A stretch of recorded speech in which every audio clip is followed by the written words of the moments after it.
Harris-Anglin, and I am from St. Catherine, Portmore.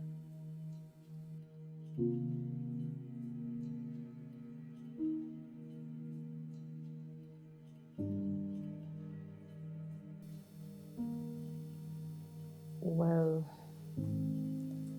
personally, I would say when I got pregnant with my daughter, I think I wasn't excited about the pregnancy until she was born, and then I realized that it was not about me anymore. It was more of this mini Sashane coming up. So my mindset, I was more driven. I was more on getting the best for her and all of that. So I think that was what defined who was Sashane by having my first child.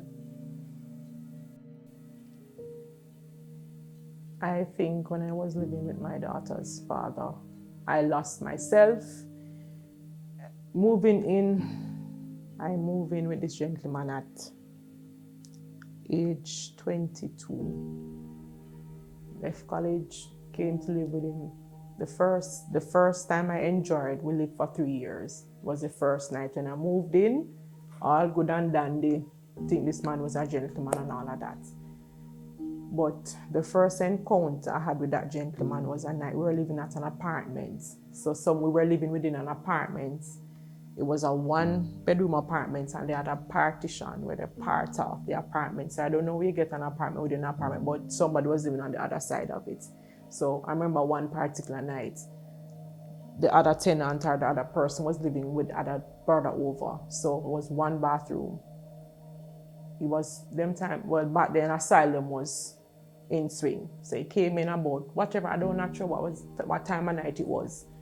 So I rushed out to the bathroom. I saw the gentleman, which is brother, standing at the bathroom. I rushed in and then I came out. Then the gentleman went back in the room.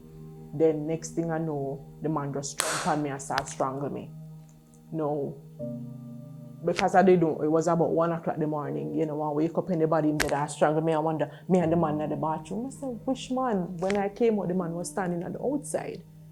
So from there on, I didn't say anything to anybody. This is like my 3rd time sharing this experience.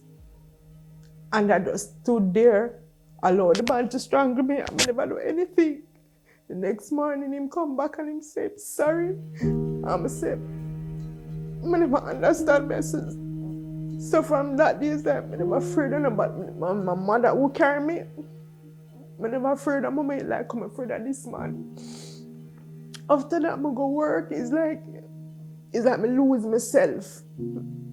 I don't know who is Sashane anymore. It's like me I walk and it's like me I walk in a fear. As work finished, that time I tell me I'm 20 something, me young and whatever. Me left but I didn't want to go back to Portland. So Portland is very slow back then in terms of employment and whatever. I did hospitality. There was not much going on for that. Me leave when work over, me just rush come home in the house.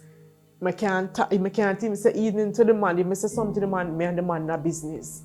So it's like I can't say nothing. Everything, if me even talk to him, if me even not talk to the person at the end and me see him, I just tell him something, I'm a rush in.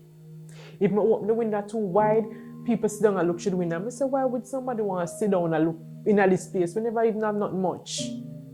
So back then it's like, me never know, me just live because of this man. I did afraid for everything. I afraid to go out with my friend. I afraid to enjoy my life because I say I don't know where I will come with.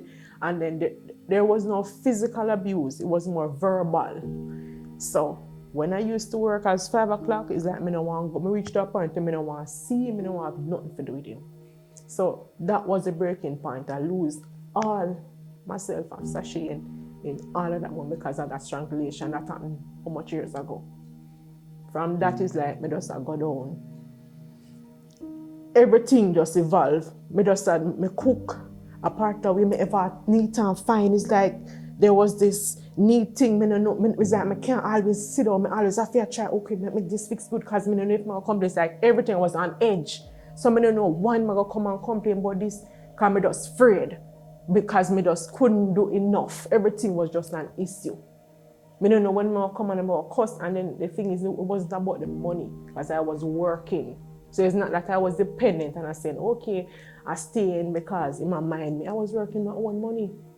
So that wasn't the case. Me just afraid, me never want to, and then I didn't have a lot of friends.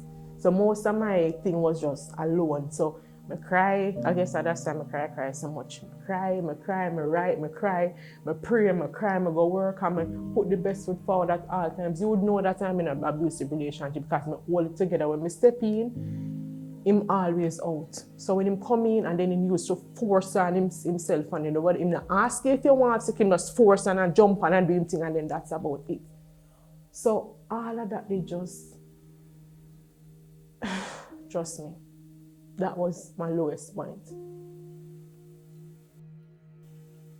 Well, when my daughter was 9 months old, I left my daughter with him to go downtown to get some things. I stopped at Bailey Park. Stop at my girlfriend. I not stop 5 minutes. The man called up on the phone. Wait a so long. The baby there here, I want your titty and whatever. So I said to my girlfriend, say, when we check your back. And I jump on a taxi and I come up to Patrick. I was living in Patrick City at the time. Come on a taxi. Open the door, the baby on the bed. Wait a so long, I see my come towards me. If it just was a poof, I just drop down because I made me further in. And then I have the baby and I breastfeed and I see my come towards me and I hold on in pockets. And I say, what am I going to do now? And I don't want to come back in here, come see you. Try to come back, come see you. I call my mother. First, I go tell me, say, Mommy, you can't stay no more. You need to leave. And she said, what do you mean? She said, I don't want to go back to Portland. Marlon abuse me. I need to leave. I did have some clothes I soak. I take up everything. I call my sister, she run come for me, she take the baby, I take up everything, curl up in a pan. And I take the baby, and I take what belong to me, and I head to Portmore. And him call me, he ask me when me there, I tell him, say, him say, I'm sorry about that, and I must come back, and I never look back. She at 14. The journey has helped me to be stronger. No, Sashane, I don't take crap.